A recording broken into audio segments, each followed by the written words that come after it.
Roberto balançou, escapou, pediu do outro lado, o Thales Magno, o Roberto driblou, cruzou, levantou na boca do gol, Thales Magno! Gol!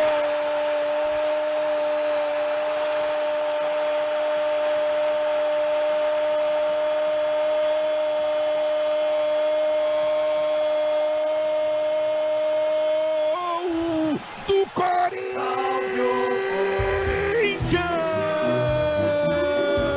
Thales Magno no erro do Davi Luiz.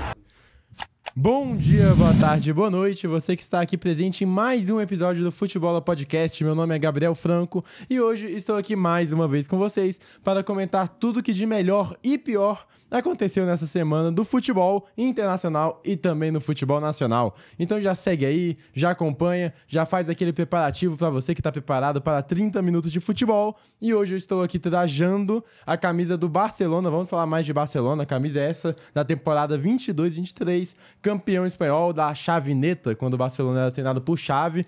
Essa temporada aí ficou marcada por vitórias curtas, de 1-0, 2-1, mas foi uma temporada de reconstrução por Barcelona, campeão da La Liga. Estou aqui com a camisa hoje porque vamos falar da goleada que aplicou o Barcelona. Então nisso já vamos entrar no nosso tema de futebol internacional. Bela camisa, Bela Gabriel. camisa, gostei, né? Linda. E ela é diferente, Linda. ela tem tipo 3 colorações, eu gosto dela. Eu não gosto muito dessa Isso aqui, volta, né? mas essa ficou muito legal. Eu também não gosto dessa volta, a Nike tá fazendo muito isso, principalmente dessas marcações aqui, eu não gosto, mas nessa camisa em específica também gostei, achei que foi válido. Boa escolha. Boa escolha. E também, boa escolha foi a de Hans Flick, quando definiu que o Rafinha era o camisa 10 do Barcelona, porque semana passada eu tinha falado que o Rafinha tinha feito a sua melhor atuação com a camisa do Barcelona e já foi substituída por essa atuação de agora no 7-0 do Barcelona pra cima do Real Valladolid, time do Ronaldo Fenômeno. É claro que o Valladolid é uma equipe que tem que se levar em conta, que é uma equipe que briga pra fugir de rebaixamento,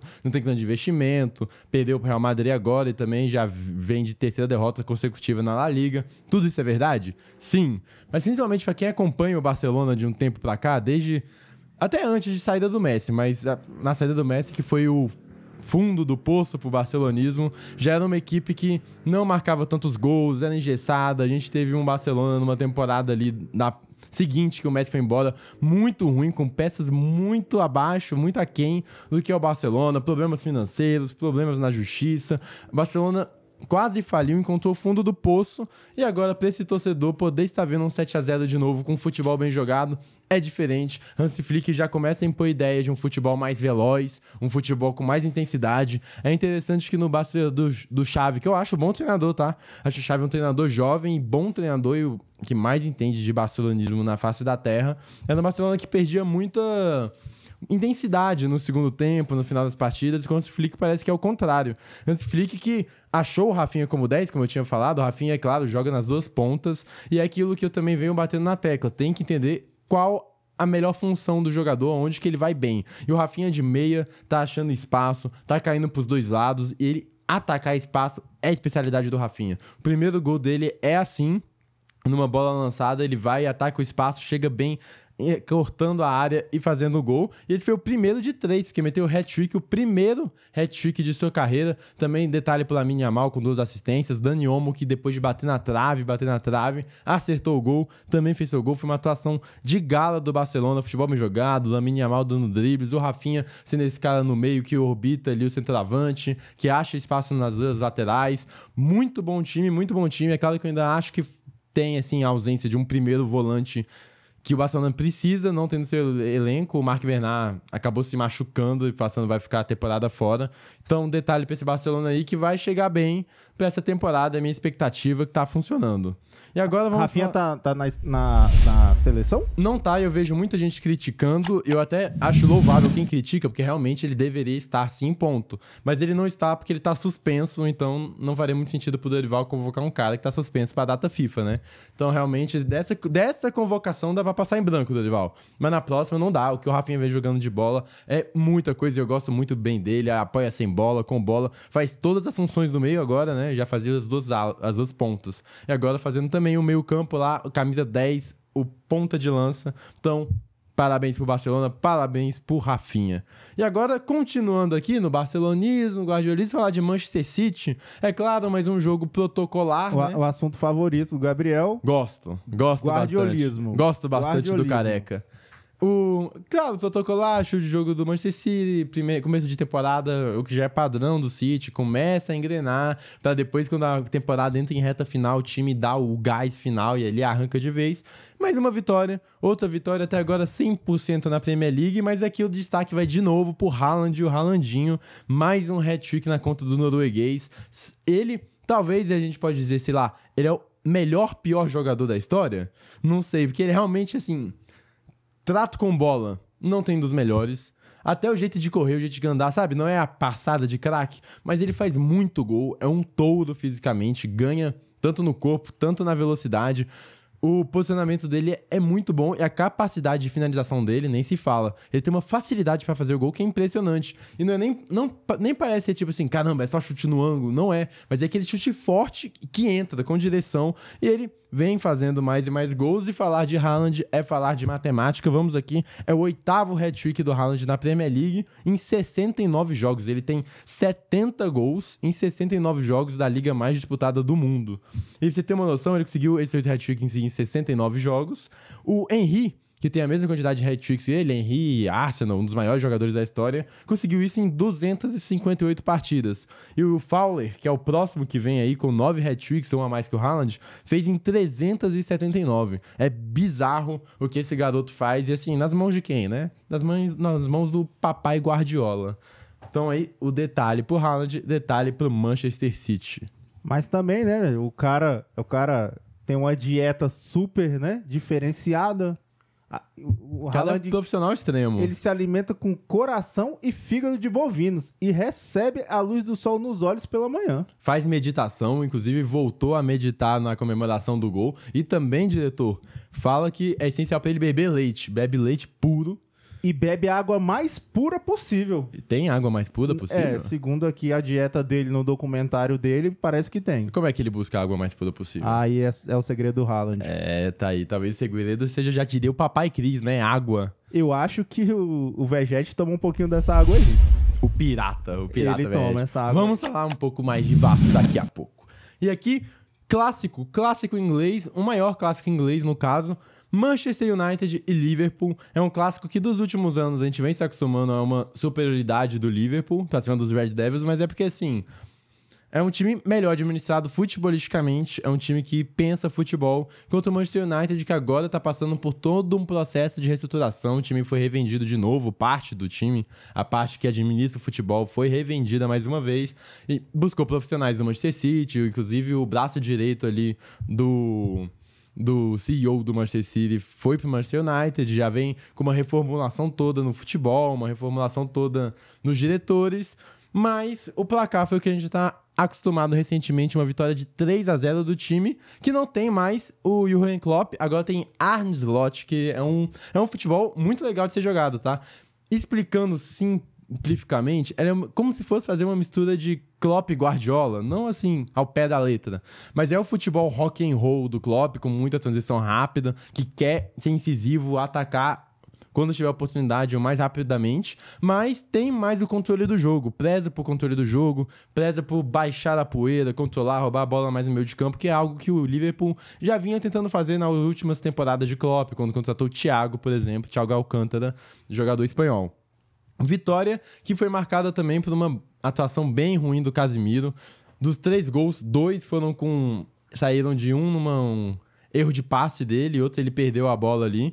E também é curioso pensar que essa raiz do Klopp realmente ainda tá lá, porque os 3 gols do Liverpool, os 3 saíram de roubadas de bola no campo de defesa do Manchester United, e ali um ataque feroz. E falando em ataque feroz, a gente tem o Mo Salah, o egípcio, não é o primeiro, porque a gente tem, quando a gente fala de faraó, tem que lembrar do grande El Shaarawy, saudoso El Shaarawy aí, jogador, quem sabe, jogador italiano aí, grande promessa que nunca vingou.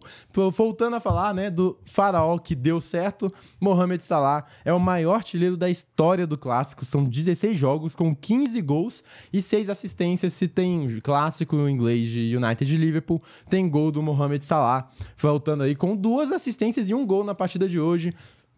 incisivo, forte demais e também dá os méritos para jogadores como o Gravenberch, que já era um cara diferente no Ajax, foi contratado na última temporada e não conseguiu render como era esperado. Primeira temporada faz parte, Arne Slot parece que reencontrou ele como primeiro volante, sendo o 5 do time, a função de 5, onipresente, roubando a bola do Casemiro no gol que saiu. É um cara muito forte que vem ajudando bem esse Liverpool. E Luiz Dias também, o colombiano, já maltratou a gente ali na Copa América e agora voltou de novo. 2 gols pro colombiano Luiz Dias e uma vitória do Liverpool, que não é mais aquele heavy metal do Klopp. Talvez tá num rock clássico. Vamos definir o jogo da Arne Slot como um Beatles, assim, mais cadenciado, né? Uma música mais cadenciada numa vitória de um antigo novo United. O Manchester United, cara, difícil, assim, ver ele nessa situação, né? Já tá bem de um tempo, assim, realmente. Consegue seus títulos aqui, outros ali, mas não é aquele United que a gente se acostumou no início dos anos 2000, final dos anos 90, com o Cristiano Ronaldo também ali, né? 2008, 2009, aquele final de geração de Alex Ferguson. Mas, de novo, tá se reestruturando, mudou toda a direção de futebol. Vamos ver o que vai ser desse United, que dinheiro tem. Foi, inclusive, o time que talvez tenha feito a melhor janela de transferências na Europa. Trouxe Zirkzee, trouxe bons jogadores, bons atacantes. Então, assim, pode realmente fazer a diferença aí. O Manchester United que também tem que resolver esse problema físico, porque toda hora é alguém machucado, que nem um time rubro-negro aí, que eu vou falar mais pra frente também. E agora, já que estamos no futebol europeu, tivemos o sorteio da Champions, e para dar uma passada rápida, só explicar como tá a situação. É uma nova Champions League, não temos mais fase de grupos, agora é uma fase de liga, aumentou o número de participantes, antigamente eram 32 equipes, agora serão 36, e a classificação se dá do primeiro ao oitavo, vão para as oitavas de final. Do 9º ao 16º vai para um playoff, que é uma fase antes da oitava de final. E do 16º ao 24º também. Só que do 9º ao 16º pega um pote, e do 17º ao 24º pega outro pote. Eles se cruzam, quem passar vai para as oitavas de final. E como não é mais uma fase de grupos, agora cada um tem um sorteio que você não tem mais um grupo, mas você tem um caminho na Champions League, onde cada time nessa fase de liga enfrentará 8 equipes com 4 jogos dentro de casa e 4 fora. E essas equipes são separadas em potes, então teoricamente você enfrenta 2 do pote 1, que é o pote mais difícil, 2 do pote 2, que vai descendo a qualidade, do pote 3 e do pote 4, que é o que tem menos tradição no critério aí da Champions League. Essa explicação da Champions, que vai ter esse novo formato, terão novos jogos, vai arrecadar mais dinheiro pros grandes clubes, né, que é o objetivo, né? O objetivo de Champions, mais pote, mais dinheiro. Mais pote, mais dinheiro. O que é também uma crítica que muitos treinadores e atletas fazem, porque é inflar o calendário com jogos, exatamente para render com televisão, render com patrocínio, não sei o que, e esgotar os jogadores pro final da temporada, por isso que a gente vê cada vez mais lesões, é algo que tem que ser revisto. Mas eu não desgostei não desse novo formato de Champions, acho que tem muito futuro, acho que dá pra ser bem legal, vamos ter grandes confrontos ainda tem uma meritocracia pelo futebol, não é tão que nem a Superliga. Vamos ver como é que vai ser essa Champions League aí nas próximas semanas. E agora, vamos pro nosso momento, né, de futebol nacional. Vamos pensar com os pés e cabeça na América do Sul, porque apesar de tudo, estamos aqui, né, no nosso Brasilzão de meu Deus. Tivemos confrontos de líderes, Botafogo e Fortaleza. O Fogão enfrentou o Lion no Newton Santos. E o melhor futebol do Brasil foi coroado com uma vitória. Jogou melhor que o Fortaleza. Era o confronto mais ou menos que a gente esperava, né? Fortaleza é um time reativo, é um time muito bem treinado pelo Vojvoda. A gente aqui já rasgou elogios pro Fortaleza. É um time reativo, não tem problema em não ter a bola, ataca bem nas transições. E o Botafogo não tem problema em ter a bola. Jogou bem. De novo, o Luiz Henrique é muito diferente. As jogadas que ele faz na direita são todas com muita objetividade. E como a gente já falou, a gente já achava o Tiquinho Soares um baita centroavante, né? O que ele fez em 2023, assim. E o Botafogo foi lá, estudou e trouxe um cara com características parecidas, que foi o Igor Jesus, que tomou a posição não por falta de boas atuações do Tiquinho, né? Mas por mérito do próprio Igor Jesus. Meteu 2 gols, ele que comemora que deu o Kamehameha, fazendo o Kamehameha do Dragon Ball, a torcida vai junto, legal a comemoração do Igor Jesus. E 2 belos gols, tá? Não é fácil. O primeiro ele domina, bate bem de peito de pé. O segundo, uma arrancada. O Fogão assume a liderança e olha, tá cedo pra falar, temos muitas rodadas ainda pela frente, mas já é meu grande favorito. Eu acho que esse ano vai dar Fogão no Brasileiro, hein? Saiu campeão. Acho que saiu campeão, sim. E faz tempo, 95, o último título brasileiro do Botafogo, com o Túlio. Botafogo esse que só tem 2 títulos, né, nacionais, que são... É claro, tirando o torneio Rio e São Paulo, dos torneios existentes, mas o Barcelona, ó, vixe, já tô até comparando. O Botafogo só tem 2 títulos, pode chegar ao seu 3º esse ano pra tirar de vez 2023 das costas aí. Fogão, o melhor futebol do Brasil. E falando de melhor futebol do Brasil, quem falava isso era quem? O Dom Renato Gaúcho, que com certeza não pratica o melhor futebol do Brasil com o Grêmio. Claro que tem todas as dificuldades, todas as limitações, mas estava ganhando, não pode levar uma virada do Galo do jeito que levou. Galo que também está tentando se encontrar, a gente vai falar um pouquinho, vai passar pela Copa do Brasil, o jogo que fez o Galo contra o São Paulo. Mas é um time que não me passa confiança nenhuma ainda, o Galo, nem o Grêmio.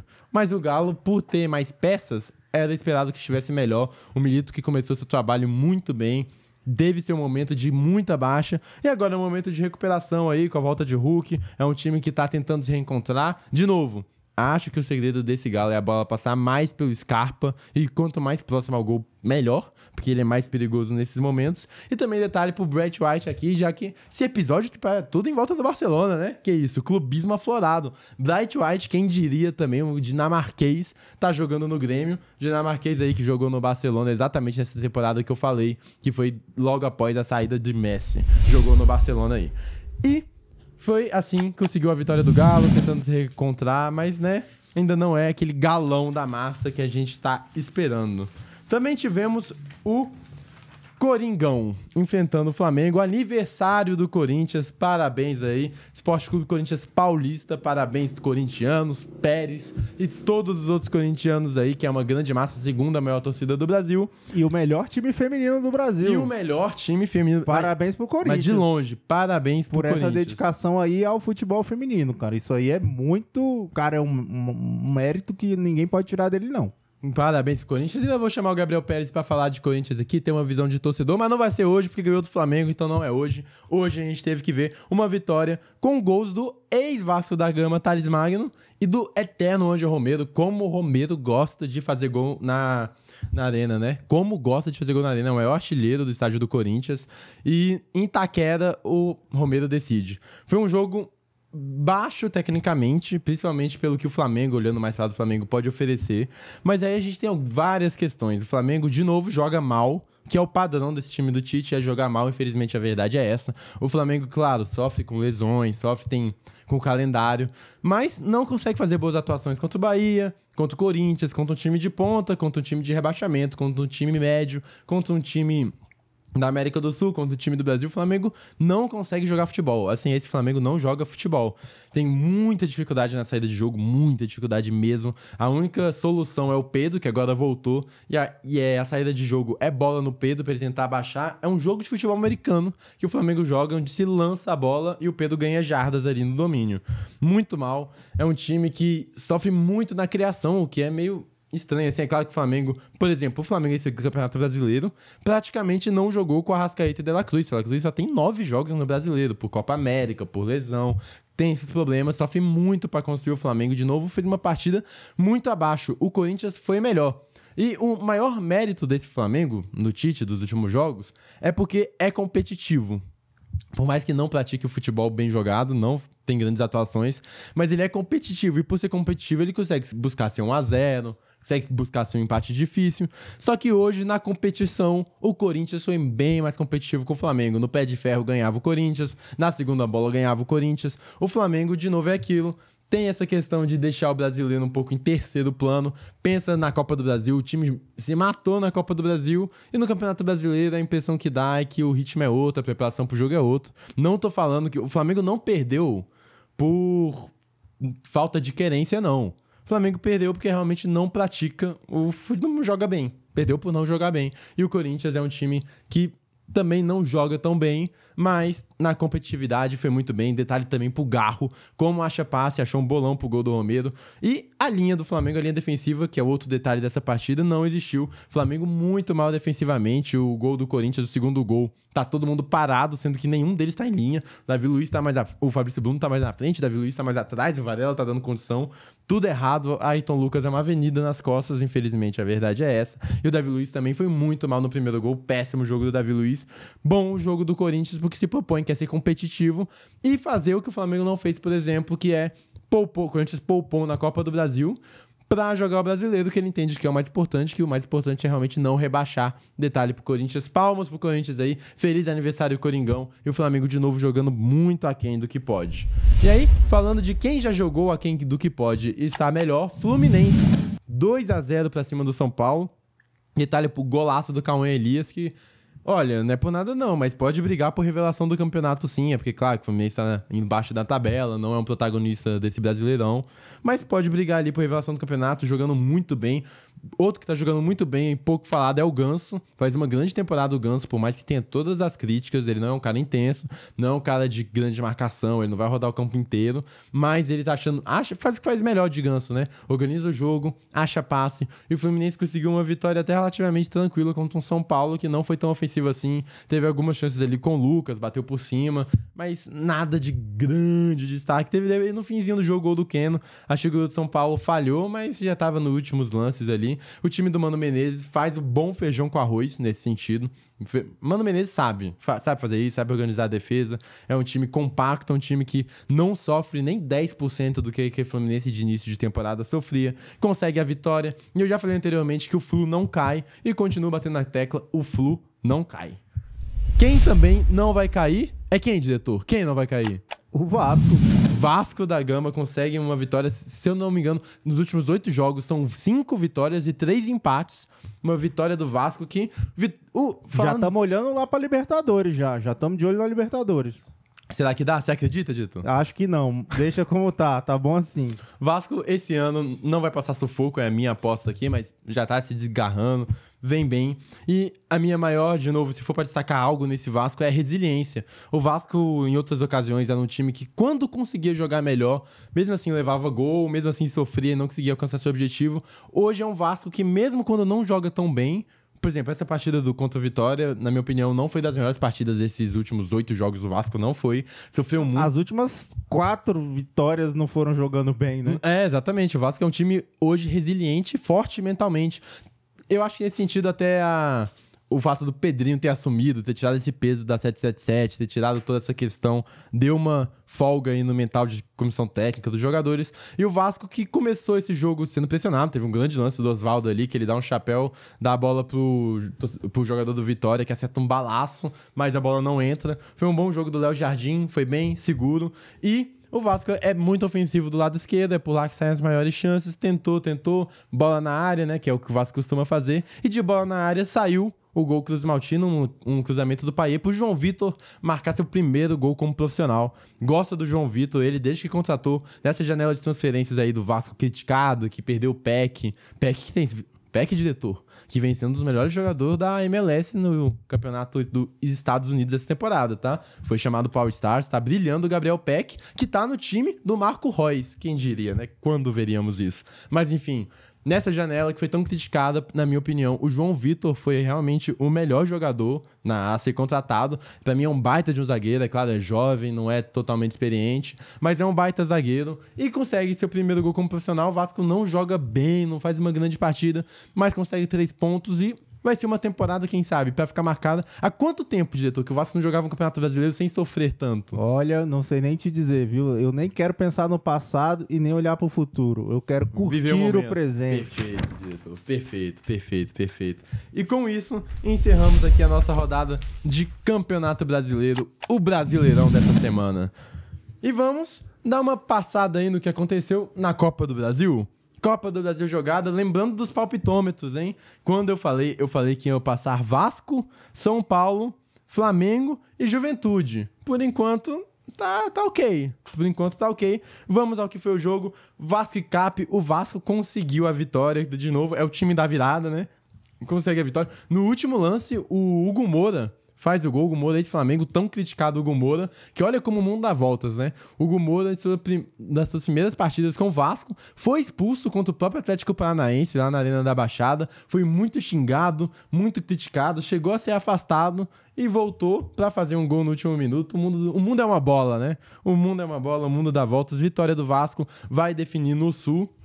na Arena da Baixada, o jogo da volta não vai ser fácil. É um 2x1 que ainda tá tudo aberto. Mas eu acredito no Gigante. Eu acredito no Gigante da Colina. Acho que consegue sim avançar de fase.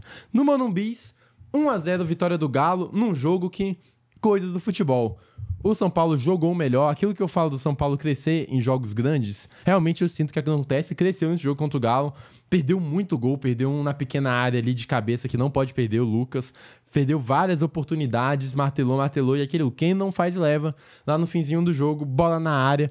Cruzamento ali. Gol do Galo de cabeça. E foi logo depois... O São Paulo perde um gol de cabeça. No lance seguinte, praticamente, o Galo faz um gol de cabeça. O Galo não jogou bem. São Paulo foi superior no Morumbi. Era pra sair com resultado melhor. Era pra sair, na minha opinião, até com uma vitória. Mas esse era pra sair é muito, né, maleável, porque não é o que acontece. O futebol é isso. O futebol não necessariamente o melhor em campo vence. E foi o que aconteceu. Eu também queria dar o detalhe que até o Rafinha falou. Muita gente encara como choro e tal, mas realmente o peso para um jogo no Morumbi tava diferente pelo que aconteceu com o Esquerdo, o jogador do Nacional do Uruguai. Tava ainda, né, aquela questão, os jogadores de São Paulo foram pro velório, teve toda essa questão emocional, o time realmente vai para um jogo pesado emocionalmente. Isso sim afeta, não tô falando que é por isso que o Galo venceu, por isso que não ganhou, mas assim, são pequenas coisas que afetam aí e a gente vai falar um pouco mais desse acontecimento mais para frente. Bahia e Flamengo, triunfo do Flamengo, cara, uma vitória que, como eu falei aqui do jogo do São Paulo e Galo, que o Galo ganhou sem jogar melhor, o Flamengo ganhou também sem jogar melhor, o resultado justo seria, o mínimo, um empate pro Bahia, mas um triunfo pro Bahia seria totalmente normal pelo que jogou. Bahia dominou o jogo, o Flamengo, de novo, né, que eu falei que o Flamengo não jogou futebol, o primeiro tempo não teve a bola, a saída de bola do Flamengo, como eu já disse anteriormente, é uma vergonha, o Flamengo não consegue sair jogando no meio campo, você via o jogo, a superioridade numérica de jogadores do Bahia e do Flamengo no meio campo era bizarra. Era um jogador do Flamengo, às vezes o Léo Ortiz, às vezes o Pulgar se apresentando no meio, contra 4 do Bahia cercando. E nisso o Bahia teve muito mais chances de gol. Tabelas, passe rápido, aquilo que a gente já está acostumado do time do Rogério Ceni. Rogério Ceni que foi muito injustiçado na sua passagem pelo Flamengo. Foi campeão aí de Supercopa, campeão brasileiro. E ele foi demitido, olha as ironias da vida, diretor, tá tudo ligado, essa semana tá tudo ligado. Rogério Ceni foi demitido do Flamengo após uma derrota para o Corinthians, na Itaquera, olha só como tá tudo ligado, né? E nessa ocasião o Flamengo tava com um time esfacelado pela Copa América, que também tivemos esse ano, e nesse time esfacelado pela Copa América, o Rogério Ceni acabou sendo demitido, até porque... muito por conta de ele não ter boas relações pessoais com a galera que trabalhava ali no Flamengo, teve essa questão também.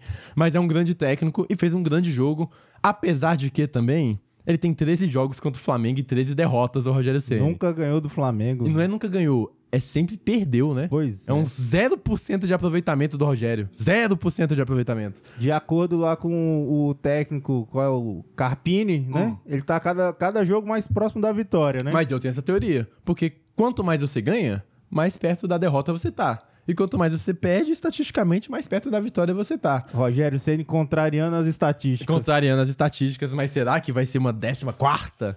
Espero que não. Mas mereceu o Bahia, tá? Mereceu a vitória Bahia. Partida horrível do Flamengo, que conseguiu um gol com um cruzamento do De La Cruz para a cabeça do Bruno Henrique. De La Cruz, que chorou no minuto de silêncio pro seu amigo esquerdo que veio a falecer, também, como eu já disse, essa semana, do Nacional do Uruguai. E no Jaconi, na névoa, jogar no Silent Hill ali do Sul, não consegue. Jaconi, Juventude, já diria, né? O nosso Carlos Alberto. Bota o Real Madrid pra vir jogar no Jaconi na névoa. Não joga, nem vê a bola, não vê o Nenê, não vê o nosso vovô jogando bola. Vitória do Juventude, também era pra ser por mais. Um gol do Gustavo Henrique no finzinho salvou o Corinthians. E o Corinthians fez o que eu havia dito no último episódio do futebol e que eu havia falado que também é correto até o Flamengo fazer em ocasiões como essas, é priorizar o Campeonato Brasileiro. O Corinthians poupou o Garro, que foi poupado, e agora contra o Flamengo fez uma grande atuação, deu assistência pro gol da vitória. O Corinthians poupou porque entende que o brasileiro é a maior competição e pela situação que tá o time precisando escapar do rebaixamento, que tá batendo na porta. Não é como se fosse, daqui a pouco a gente escapa. Não, realmente tem perigo real de cair. Então, teve que ir por força máxima pro brasileiro. E o Corinthians é aquilo que eu falei. Não é bom cair em nenhuma competição. Claro, seu torcedor não fica feliz. Mas cair nessa Copa do Brasil não é tão ruim também. Libera a data no calendário, dá pra focar em não cair no Campeonato Brasileiro. E de quedas em quedas, o Juventude não caiu Tivemos dancinha também, a dancinha de Jair Ventura, né? Grande dança, quem não lembra? Botafogo, 2017, Jair Ventura aqui, ó. Toma. Vitória do Juventude no Jaconi, 2-1 pra cima do Coringão. E eu mantenho os palpites, vou manter os palpites. Vasco vai ganhar, vai passar, porque se for mudar também a cada fase, aí não conta, né? Palpitômetro mantido, Vasco passa, São Paulo dá a volta por cima, Flamengo e Juventude conseguem passar de fase, vamos ver se eu acerto. E pra finalizar, falando aqui de seleção brasileira, dá aqueles palpitezinhos, a gente já falou muito da convocação, e lembra, pra quem tá atento no podcast aqui, também critiquei o fato do Luiz Henrique jogar bem no Betis e não ser convocado, e jogar bem no Botafogo no mesmo nível e ser convocado. Aconteceu de novo, Lucas Moura foi convocado como reposição aí para a seleção brasileira. É claro que é um cara de confiança do Dorival Júnior, trabalhou no São Paulo, no título da Copa do Brasil. Mas é aquilo, o melhor Lucas Moura, do Tottenham, do PSG, não era convocado para a seleção brasileira. Aí o cara vem já em final de carreira, ou então em outro momento, joga bem no Brasil e já começa a ter mais visibilidade para a seleção. Eu não sei se concordo tanto, é claro que a gente está mais próximo dele, então a gente começa a ver mais e querer pedir mais, porém a gente tem que olhar pro melhor Lucas Moura, né? Eu fico meio assim do Lucas agora que tá no Brasil jogando bem e quando ele jogava ainda melhor na Europa ele não ia, então tem essa questão aí que, de novo, é mais um ponto de reflexão do que uma crítica. E Brasil e Equador, já diria Nelson Lédio Carmona, eu espero um jogo insuportável.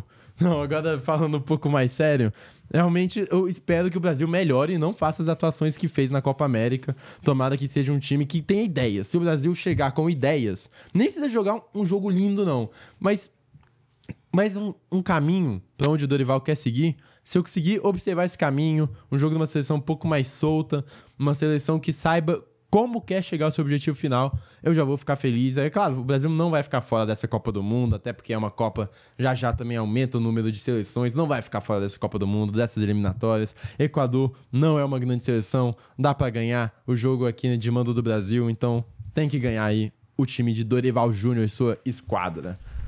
E agora, vamos àquele momento, né? Aquele momento que você chega, não consegue acreditar no que tá acontecendo, que você vai jogar no estádio, você não consegue ver nada, porque o ar tá denso, e você percebe que tá no Jaconi, e você começa a ficar louco, como é que um time de baixo orçamento, em comparação ao seu, joga mais bola, é envolvido, como é que o seu time, que tem o maior orçamento do Brasil, não consegue sair jogando contra um time do seu ex-técnico, que também você não consegue entender como é que perde 13 de 13, com 0% de aproveitamento, e aí você começa a relembrar que nada dá certo, e você joga melhor, e perde também, e aí você não aguenta mais, prepara a sua segunda-feira pra ficar louco, pra ficar maluco, e se tá maluco, vai pra Comebol, que não, eu poderia fazer aqui 35 programas de 40 minutos só de estar maluco da Comebol. E aqui, mais um deles, presidente da Comebol, tava no sorteio da Champions, no horário, né, do velório de sepultamento do jogador do Nacional que veio a falecer devido à arritmia cardíaca, e assim, os jogadores de São Paulo foram lá, a família, os jogadores dirigentes, e a Comebol mandou um representante? Nem mandar um representante mandou, porque poderia ter a desculpa, né? Não, já tava com, né, sei lá, passagem comprada, já tinha confirmado, então o presidente não dá pra ir, mas vamos levar alguém. Não levou ninguém, e ainda mais, a Comebol nem cogitou mudar alguma data, porque, pô, se a equipe do São Paulo... O mundo do futebol já ficou abalado, né? O Luis Soares fez a dedicação, o De La Cruz teve toda essa questão, o mundo do futebol já ficou abalado, o São Paulo ficou mais ainda, porque aconteceu ali na sua própria casa, de perto, com a torcida, é realmente muito difícil, e a Comebol também não tá nem aí, nem pensou em remarcar a data, teve pedido do Nacional também pra... Nada. A Comebol ignorou, porque é o que faz a Comebol, né? É o que faz é ignorar. Agora, se cai o cascalho pra ter um campeonato no Covid, dentro. Se cai o cascalho pra ter um campeonato no estádio que não tem as dimensões de um estádio de futebol, dentro. Se cai um cascalho pra ter 40 minutos de show de intervalo no estádio onde as pessoas entram sem ingresso e não conseguem vender, e não conseguem portar, dentro é a velha Comebol. Já estamos acostumados aí. Racismo? Pode passar também pra Comebol, porque pra isso aí tanto faz. Agora, se caiu o cascalho, ela tá tranquila e gosta de ir pro velório, né? Não dá dinheiro. Como dá fazer o seu networking ali com o europeu, tomando um vinho e bebendo um Bourbon La Maldieu. Existe? Não sei, não sou das bebidas. Enfim, se você é das bebidas, se você não é, se você é do futebol ou não, diz o que gostou desse nosso programa que vai chegando ao final aqui do nosso Futebol Semanal. Escreve aí o que te deixou maluco. Escreve aí se você geralmente costuma jogar melhor e perder na sua vida. Escreve o que você tá passando e o que você tem de sugestão para próximos episódios. O que quer criticar? Critica também. Eu espero que você não tenha um 0% de aproveitamento nessa sua semana, que dê tudo certo. Acompanhe a gente na próxima data FIFA, teremos seleção.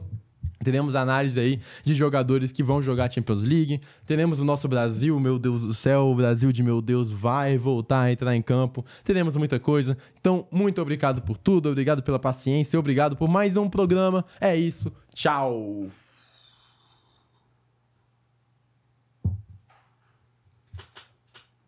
Qual foi a parada lá que ele foi beber, velho, na Europa? Um machinho, chorran. Não gostou? Fala, xinga no Twitter. Ah, é? Não tem. Muito bom, velho, muito bom.